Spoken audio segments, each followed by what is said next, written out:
And a good evening. Welcome out to Little Woodrow. It's time now to talk Lamar University football. It is the Coach Pete Rossomando show.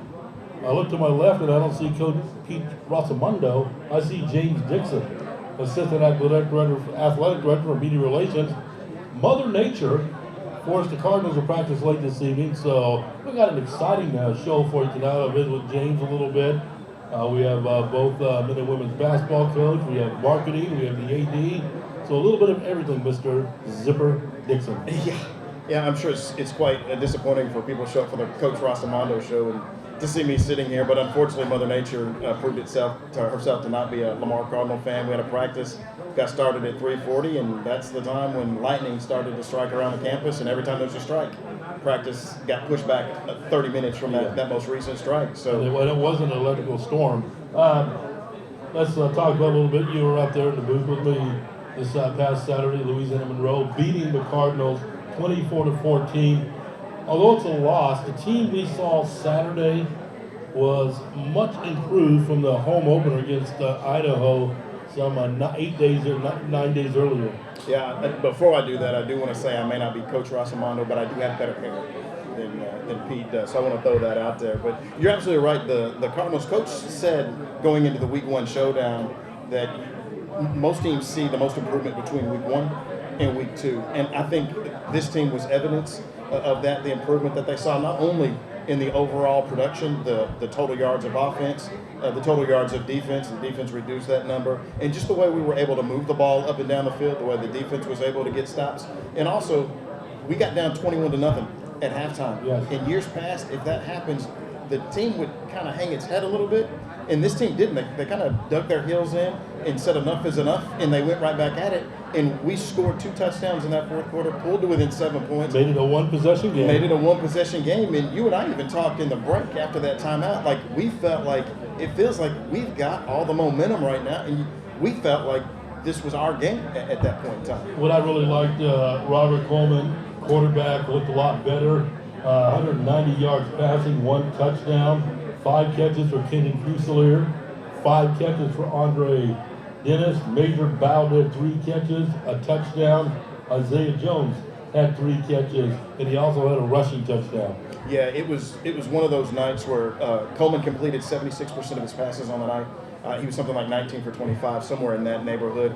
And not only was he good in the pocket, his offensive line gave him time to go through his checks and go through all of his reads. He was confident back there in the pocket. Now, he took some hits during the game, but the offensive line gave him time. He was able to do his checkdowns. And I think he connected with, 8 different receivers in that game. And, of course, the big touchdown pass to Major Bowden in the corner of the end zone, which I kind of stepped all over your call on that one. But little swing pass to the right, catches the ball, and James Dixon let everybody in the world know he was open. I think it's forgivable considering the rough day that I had. Yeah, we'll talk about that too. But you talk about football games. You hear coaches say this. By the way, Harold Mann, along with James Dixon, Assistant Athletic Director for Media Relations. I got a handful sitting in the coach, Pete Rossomando tonight. You talk about 2 or 3 plays. 2 or 3 plays, and it could have been a different outcome. Cardinals on their first drive tried a fake field goal, some miscommunication between quarterback, or hold if you will, and receiver. That ball was intercepted. By the way, I love the call. I thought it was a great call. It just wasn't executed. And then you look at a block punt for a touchdown for ULM. Those are 2 plays right there that could have shifted that score. Yeah, they say that football it's 3 different games. It's offense, it's defense, and then it's special teams. And unfortunately, it was the special teams that failed us that night, and that turned out to be the biggest part of the game. That call, going for the fake field goal, what Pete was telling his team here is, guys, we came here to win, and that's what we're going to do. And it was a gutsy call, but he gets paid to make those decisions. And unfortunately, I think what he said in his weekly press conference, he said that the quarterback read something different than the receiver, and that's where the miscue came. But I like the call, and he sent a message not only to his team, but he sent a message to the team on the other side of the field. Guys, we're here to win. We're here to play 60 minutes of football. Yeah, we're not here to collect a paycheck. And he sent that message loud and clear to his team, and I thought that was a really great statement to make. And if for nothing else, and I think we made this comment on air, if for no other reason then he's now put that on film for every other team to see. Exactly. And every other team we play has to spend 20 or 30 minutes of their practice time preparing for that they can't prepare for something else. You know what I really like about the Cardinals, too? You talk about discipline on the field. 2 penalties, 15 yards. Second game of the year, only 2 penalties with such a young team. Such a young team and so many new components to this team. Those guys need time to gel together. Normally you would say that they need time to gel together. Well, apparently the off-season, with spring ball and then preseason camp, they did a really good job of preparing these young men. And I'm excited for the future. I'm excited for this game coming up this week at South Dakota. It's another tough opponent. We did not give Pete an easy schedule to start his career with when you're talking about 8th-ranked Idaho, FBS Monroe, and now South Dakota, who's normally just in or just out of the top 25. It's another tough game, and I'm excited to see what the Cardinals do and as they continue to improve. South Dakota 0-2, lost to Missouri 35. Excuse me, they're 1-1. They lost to Missouri 35-10. Beat St. Thomas 24-0. Talking with their radio crew this morning, said, "Where is St. Thomas?" Well, it is a school in St. Paul, Minnesota, the Division III. They actually got kicked out of the league because they kept winning it every year. So they're moving up to FCS Division I. They'll be in the Summit League in basketball, baseball, volleyball, other sports. And there's something else unique, and of course you probably know this. There's 2 Missouri Valley conferences. There's a Missouri Valley Football Conference, and then your regular Missouri Valley Conference, and they actually have 2 different commissioners. Yeah. I was not aware of that until today. Getting back to the St. Thomas team, not only were they good at the D3 level, they were actually receiving votes in the top 25 poll and came close to being ranked in their first year in the transition. So they're a legit team. So that was a legit win. And even if you look at South Dakota's loss, that's to an SEC school, and they only lost, was it 35-10? So my math is correct, 24 points. 25. Or 25 points if it didn't fail me. So your math wasn't correct. It wasn't correct, yeah. Before we get you out of here, I introduced you James the Zipper Dixon. Yeah. The things that happened to James Dixon on the road in Louisiana, from locked into a bathroom to stopping for he had consumed some water, so we stopped for a break, and he comes out of the facility with a busted zipper. Not busted zipper, gone completely. So I ripped my zipper off, like going to it, I just ripped it off. So strong. And that was a unique experience for me. And it took me about 5 seconds to figure out what I was going to do, because standing there the rest of the day wasn't an option. And so we spent some time. I broke my zipper. Spent some time. Had to find a Dollar General store to buy some safety pins. Then standing outside a car in a public parking lot, I'm trying to apply a safety pin to my slacks, and then creatively rearrange my credential when we get to the stadium, because I later Tarzan in a loincloth. I broke the safety pin off of my slacks, and so everybody had a good laugh at my expense. Those are the best kind. Yeah, so that only tops me getting locked in a restroom in Thibodaux, Louisiana, because there was no doorknob on the door. Thanks for stopping by for segment 1. All right, James Dixon, Assistant Athletic Director for Media Relations at Lamar University. Again, Pete Rossomando at practice, not able to make it to the football show tonight. Up next, we talk women's basketball. Coach Aqua Franklin is announced. Back on News Talk 560 KLVR. Harold Mann back with you at a Little Woodrow, talking Lamar women's basketball. Aqua Franklin, the head coach of the Lamar women, and coach, first off, I know came up just a couple points short last year, but just an outstanding season. Came so close to winning that conference tournament, going to the NCAAs. I mean, something you need to be proud of. I know you wanted to win it, that's without a doubt, but we were very proud of your team last year. Absolutely, and we celebrated the season, even though it didn't end necessarily the way we wanted it to, but we did have some really great moments. We got a 20-win season. We had some successful moments, and so we definitely celebrated, and we're excited to get back to the championship game of the conference tournament. And it gave our young ladies some experience.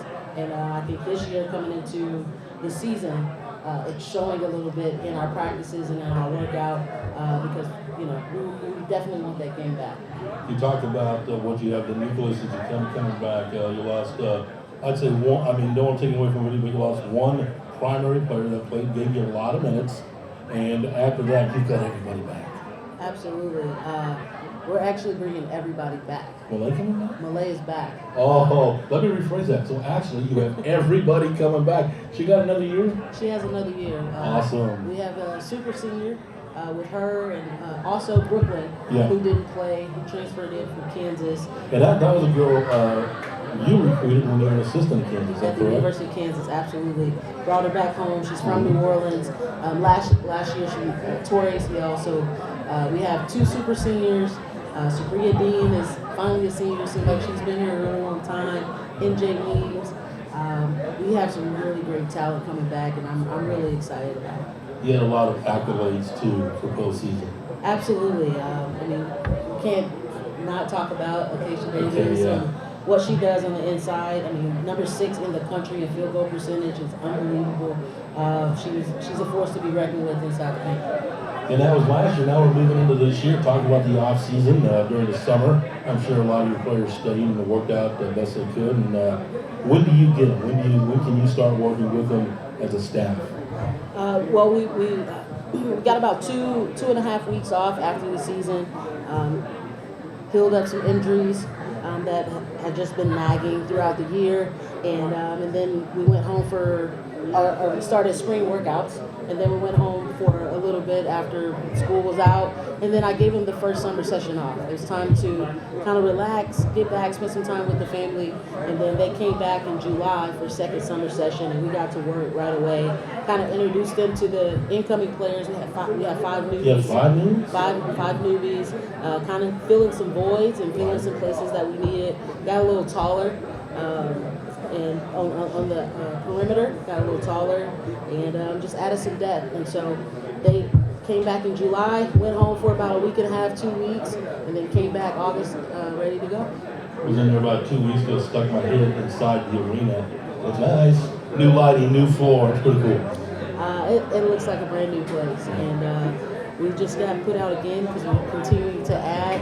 I mean, our boss, Jeff, and Dr. Taylor have done an unbelievable job of, just making that place look brand new. And the floor is unbelievable.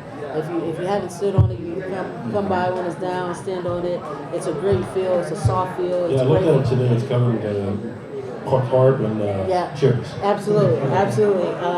But we're putting some new additions in. We're putting a new jumbotron and a new speaker system The in sound there. system will be real nice. It's going to be awesome in there. Talk about the schedule a little bit as it officially released. Just talk about some of the road trips you're going to go on and from there. Absolutely. Since I've been here, we've had pretty much tough non-conference schedules. So we've continued that path and having a tough non-conference schedule that prepares for Southland Conference play. We'll go visit Texas A&M for a kids game. We'll go out to Lubbock, play Texas Tech again. You owe them one. We do. You owe them. We do. That's one game that our super senior Malay probably has circled. Circle on. She had the free throw to win it with 4 seconds to go. So that's one she has circled. But we'll pay them a visit, and then we'll go over to TCU as well. We'll visit UTA. We have only three home games. Unfortunately, got to repay some games back, some home and home. We'll go over to Lafayette, and then we'll end non-conference with LMU out of California. Maryland? Yes, back home on the 30th after Christmas. What are the other two of them? On the top of your head. We start on the 8th with Texas College, and then we have, I think it's NAU is our exhibition. I'm trying to think, it's one more. That's fine. Let's talk about the Southland preseason. I don't want to say I'm sure you'll be favored, but you should be favored to win. Depending on what Southeastern is coming back. Southeastern and Corpus. I have to give both of them credit. And I think some of them are taking advantage of the COVID year and having some super seniors come back. And so I think, in my prediction, I think we'll be the top 3 to win it. But we've also had some coaches changes in the league. Some really good coaches coming into. So I don't put nothing past. There's no game that you can mark on the schedule as a win. And so we'll definitely be well prepared for those with our non-conference schedule. visiting Lamar women's basketball coach, Dr. Franklin again, Coach Pete Rossomando. He joins us next week on the Pete Rossomando. So you got football almost in front of you. So we got to talk a little football. Absolutely. I know who you're a fan of, but go ahead and tell us. The boys, Cowboys, America's team. America's team. America's team. So what do you think of Sunday night? That was awesome. I mean, the defense did their part. The O-line made Dak's job really easy. I know everybody's hard on my boy Dak. I was at Mississippi State when he was there. Really? So he's kind of a. Now, did you know him? Did you cross paths with him? Or did that happen a lot? I mean, that's a big university. So crazy story. He was one of his best friends was my cousin who also attended. It was his wide receiver, Fred Ross. And so he was the top receiver for that year. I remember Fred Ross. I mean, he was quite a college player. Absolutely. So that's my cousin, and so they're best friends. They both, I mean, obviously Dad lives in Dallas, but Fred lives in Dallas, and so he's with him all the time. He doesn't invite me any, which is unfair. I know. I did get a signed jersey. You got to call cousin Fred. I know. Hey, man, what's up? I got a signed jersey. That's about it. I'll take it. But yeah, Dallas is my team. But I'm definitely loving what Pete has brought to Lamar. Being a guy from the East Coast and knowing what football means to the state of Texas and South, he really has these guys playing really hard. The culture has changed a lot, and I'm a huge fan. Something he brought up on one of the first two shows is how all the different athletic sports, different sports get along. Basketball gets along with basketball, men and women, football. And that's what it takes to get a winning environment around the whole athletic department. Absolutely. Well, we want each other to succeed. And, like I said, being in the South, football is king in a sense. And but we want each other to succeed. We know how hard it is to win. And whatever we can do to help, we want to make sure we do that. Coach, thank you so much for stopping by. Looking forward to November and the start of the basketball season. Thank you, Harold. I really appreciate it. And you guys come out and support the Lamar Athletics. Very good. Coach Dr. Franklin again, Lamar women's basketball coach. We're at Little Woodrow's out here in the Collins Shopping Center. We're at 8 o'clock each Wednesday night.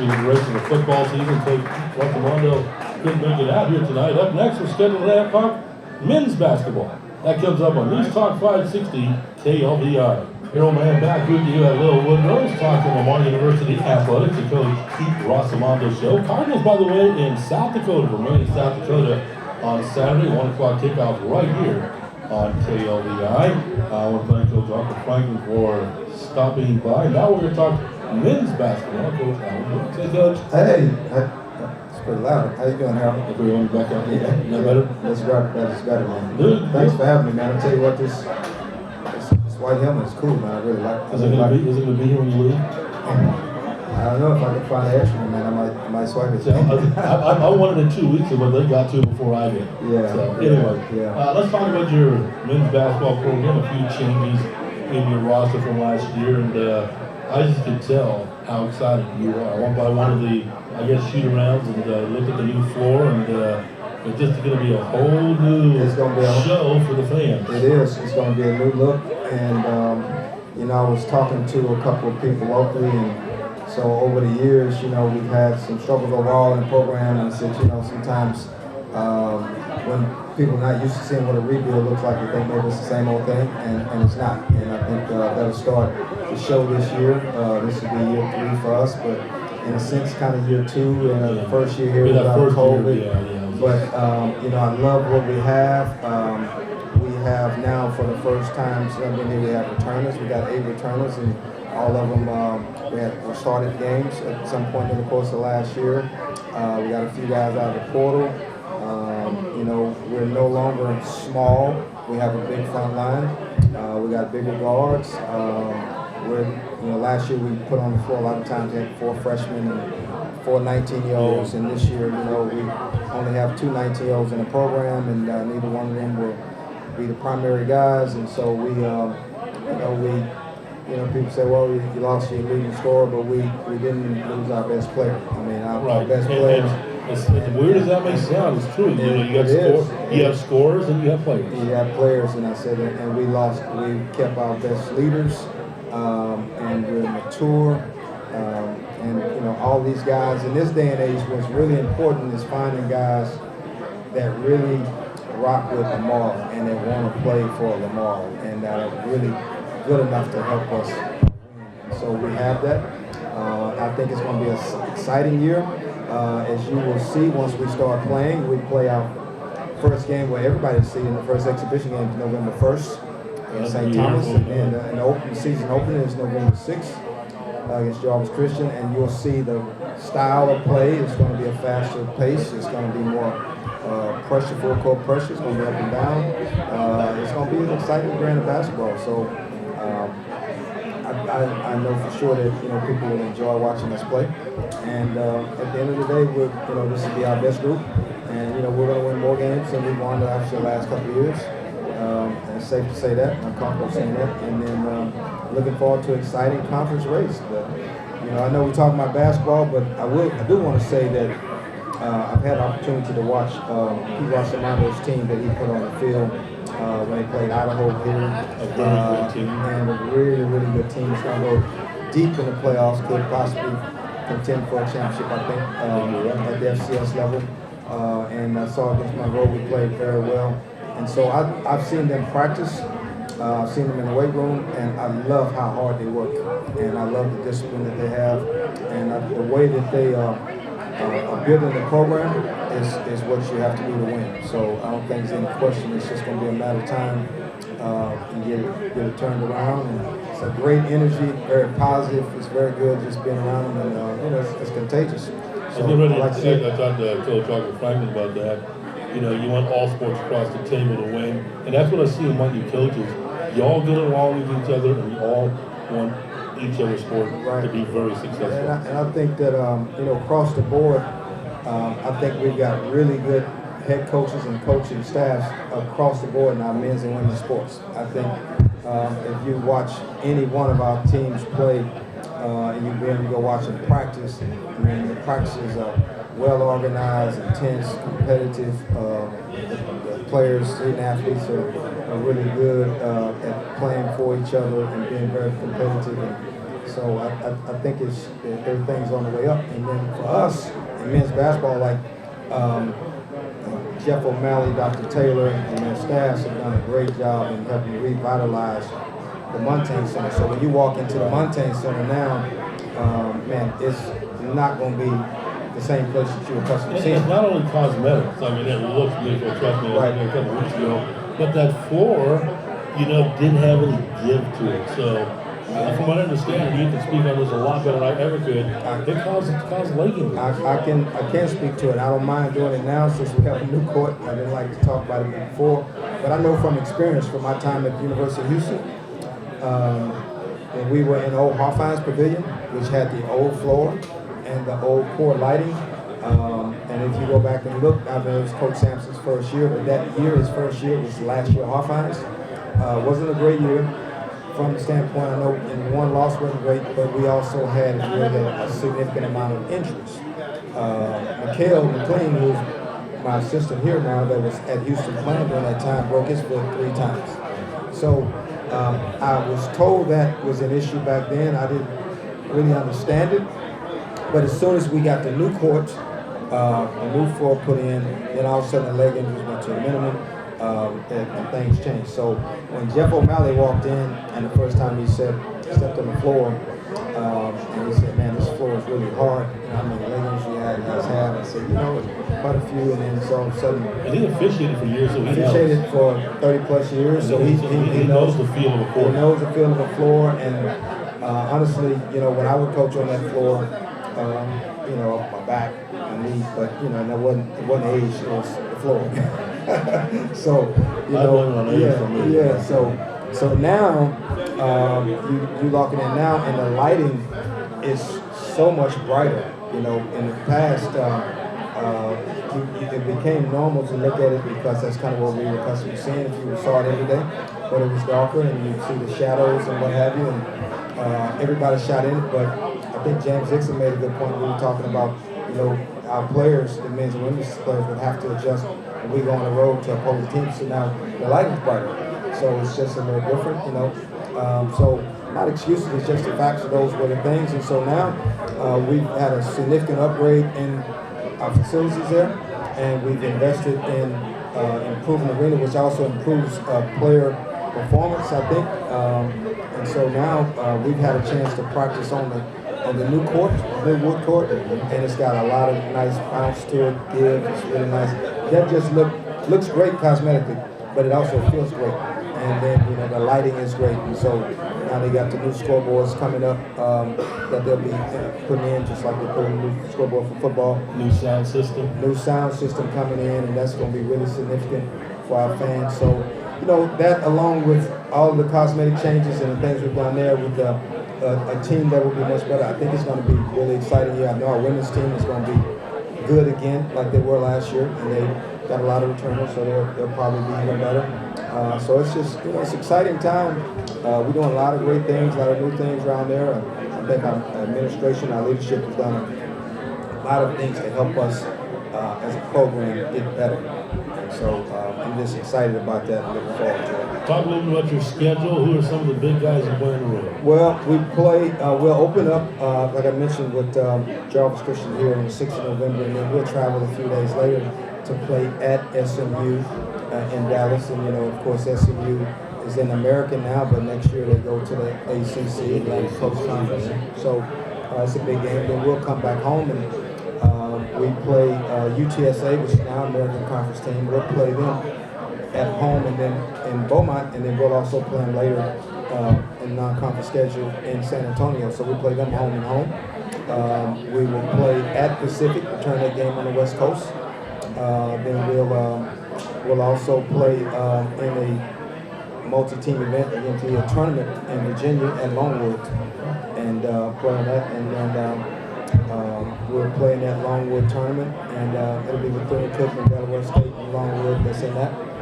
That's Thanksgiving holiday break. We'll play there during that time, and then we also play Louisiana Monroe at home. So the really good home games will be Louisiana Monroe at home, UTSA. Then we'll play Southern Miss that comes here again, and then we'll play also on the road at Sam Houston State, which almost won the conference USA last year. We'll play there. They'll return the game in 24-25, and then we'll finish the non-conference schedule before Christmas. I not finished the schedule, but our last non-conference game is at LSU on December 21st in Baton Rouge, and then we'll finish the non-conference schedule against Paul Quinn here on December the 30th, and then we open up conference play.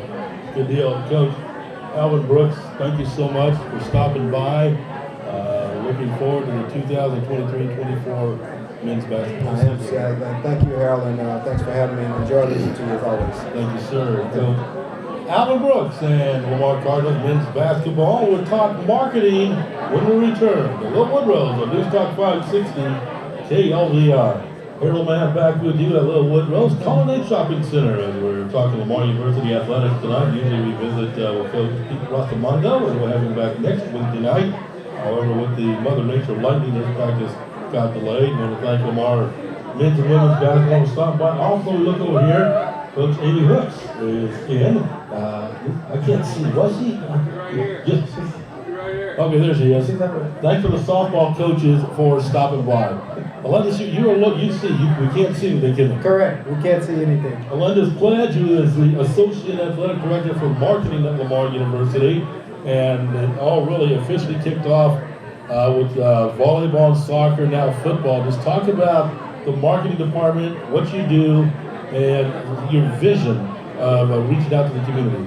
Yeah, for sure. So with athletic marketing, we want to promote and get as many people in the community on board with the vision of the athletic department supporting our student athletes because they do put in a lot of work to make sure they're preparing for their competitions. And so most of our job is just making sure that we make it a fun environment for the fans that come out, and then also making sure that there are fans there to cheer on the Cardinals game in and game out. Let's talk about football. A lot of tailgating going on. Just tell us what all is involved when the fans come out for tailgating. A lot of games, fun for kids, and all that. Just tell us, leading up to kickoff, what takes place. Yeah, for sure. So this year we actually modified the tailgate scene a little bit.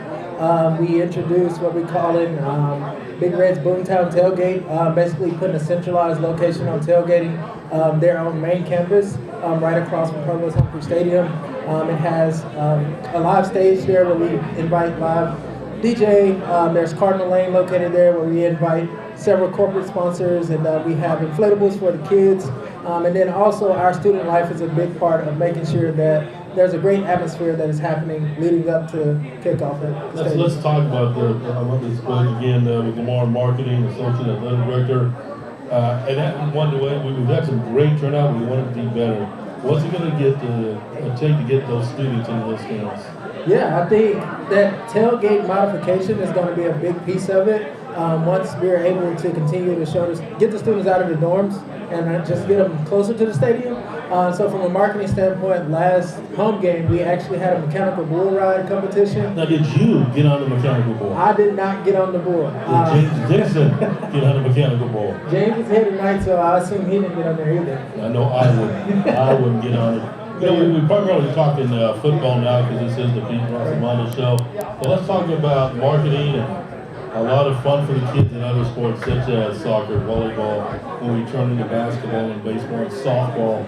What's all planned looking down the remainder of the athletic year? Yeah, so we're still early. We're definitely promoting it a lot. We rebranded our Junior Cardinals Club, which is our kids club, open to K through 8 graders, and basically it allows them the behind-the-scenes access to get those one-on-one opportunities with our student athletes. They get birthday prize packages, and then also they get a free, with the subscription, they get a kids club membership box, which comes with t-shirts, all kind of Lamar gear that they can basically take around and wear to the games. And I think the most exciting part for them is they get a backstage access pass, so they can. And that looks pretty cool. Yeah, they feel like they can roam anywhere when they come to the Wear that to school on Monday. Right. Boy, I tell you, it's weird how time crunches. Hey, what, you've been here 2 years? Well, since April. Yeah. Before we get you out here, tell us about your background a little bit and where you grew up and before you arrived at Lamar. Yeah, so I've done the college athletics carousel a little bit, but I'm originally from Louisville, Mississippi. Did my undergrad at Ole Miss, did my graduate school at Texas A&M, and then I've been at a couple of schools, Memphis, Oregon, University of Missouri, and right before coming to Lamar, I was at Northern Kentucky working in the same capacity. All right, hey, thanks for stopping by, and we're really looking forward and excited for all you do for Lamar Athletics. Yeah, absolutely. Fans, be sure to come out. Our next game is 409 Day, so we're focusing on Beaumont as a whole because, as you know, we're kind of pushing What Town, Boomtown this year for football. We just want everybody to know that we are Beaumont's Division I athletic department, and we look forward to seeing you at all our events. Linus, thank you so much. Thank you. Linus Pledge, Associate Athletic Director for Marketing at Lamar University. Again, we're at Little Woodrose. When we return, we'll be joined by Athletic Director Jeff O'Malley. That's up next on News Talk 560 KLVI. Earl Mann back with you here at Little Woodrose in the Culinary Shopping Center, the host of the Pete Rossomando show, talking Lamar University football. Cardinals coming off a hard-fought loss to ULM 24-14 this past Saturday. Head up to South Dakota, take on the Coyotes on Saturday during that 1 o'clock game to pick up right here on KLVI with Mother Nature throwing down those lightning bolts all afternoon. Coach Pete and his staff had a late practice, so we're filling in. And right now we have Jeff O'Malley, Athletic Director at Lamar University. Jeff, thanks for stopping by. Hey, appreciate you adjusting on the fly, Harold. Not a problem. Let's talk about fall sports. First off, let's talk about football.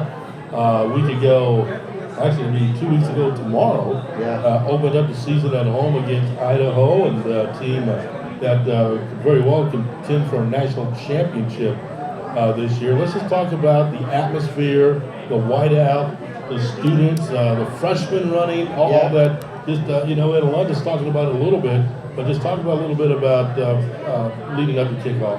Yeah, Alonda's has done a great job kind of bringing new ideas and a new energy to our marketing staff and just trying out new things, I told him, I said, I don't, just, if it fails, it fails, but just try something different, and he's done a great job at doing that. But that freshman run, I know it's been successful at some other places, and I think it's something good here.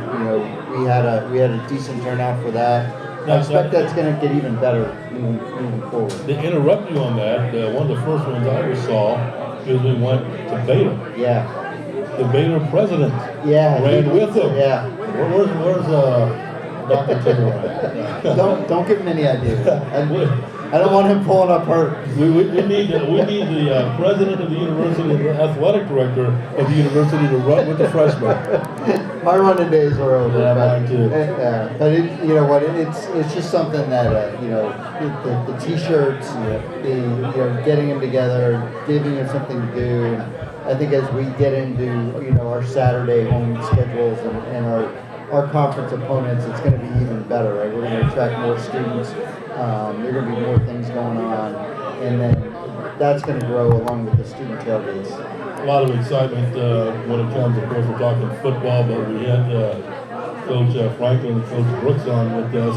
A lot of exciting things inside that Montaigne Center. Yeah, the floor looks great. The lighting is fantastic, and then starting Saturday, they're going to start pulling down the video board and the scoreboards and the sound system, and so that project is going to get underway, and it'll be done, hopefully by the middle of October. And that's one. A couple of I don't want to say complaints, concern might be the word I've heard from the fans is sound system. That sound system. You couldn't hear anything. And it was just muffly, crackly, and all that, but not anymore. No, it's going to be, that's one of the things I know, and Dr. Taylor's a big believer in this, right?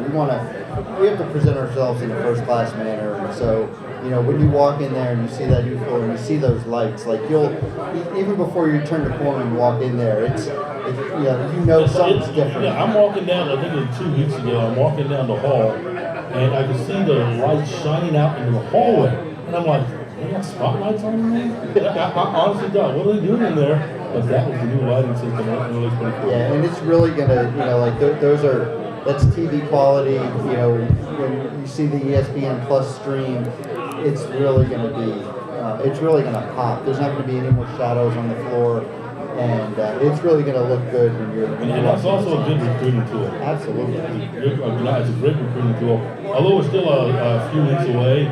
Talk about homecoming. It's just around the corner. It is. Well, we're excited, and we have the Centennial this weekend, right? Before we even get to homecoming. Sunday. Yeah, we have all the Centennial events this Sunday, and of course the 409 game next week as well, and that's building up to homecoming. And we have the Hall of Honor weekend before that, where we're going to honor those that are going to be inducted into the Hall of Honor too. So there's a lot of exciting things that are coming on for our Saturday games as we move forward. Coming up on Saturday, the Cardinals travel up to Vermillion, South Dakota for a non-conference game.